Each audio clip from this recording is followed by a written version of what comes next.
여러분, 오늘은 우리가 흔히 간과하는 사실, 즉 물을 무조건 많이 마시는 게 능사가 아니라는 점을 짚어보려고 합니다.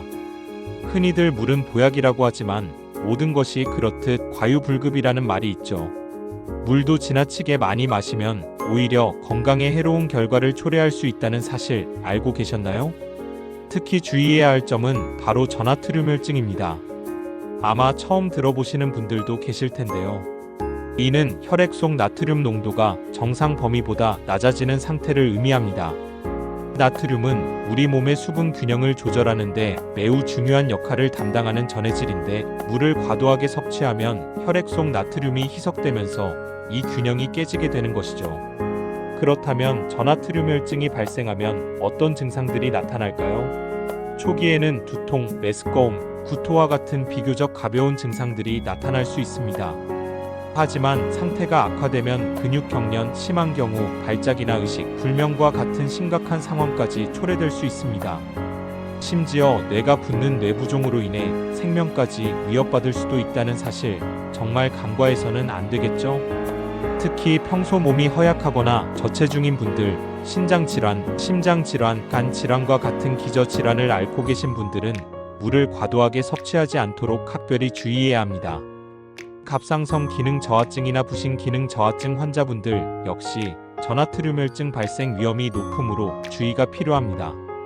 또한 노인분들이나 영유아의 경우 갈증을 느끼는 능력이 상대적으로 떨어지기 때문에 보호자의 세심한 관찰과 주의가 필요합니다.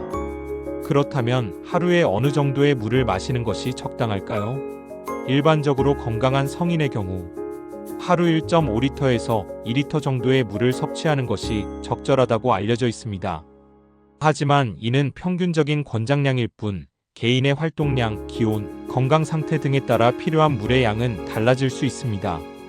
예를 들어 운동을 많이 하거나 땀을 많이 흘리는 날에는 평소보다 더 많은 수분 보충이 필요하겠죠. 물을 마시는 방법 또한 중요한데요.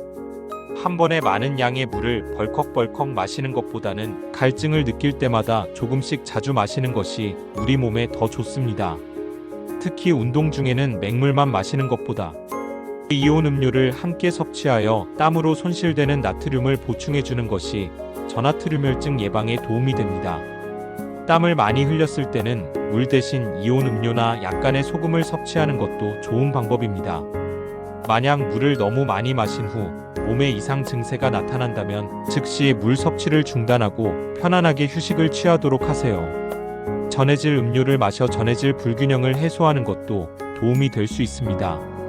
하지만 증세가 호전되지 않고 오히려 악화된다면 반드시 병원을 방문하여 전문의의 진료를 받는 것이 중요합니다. 결론적으로 물은 우리 몸에 없어서는 안 될 소중한 존재이지만 지나치면 오히려 건강을 해칠 수 있다는 사실을 명심해야 합니다.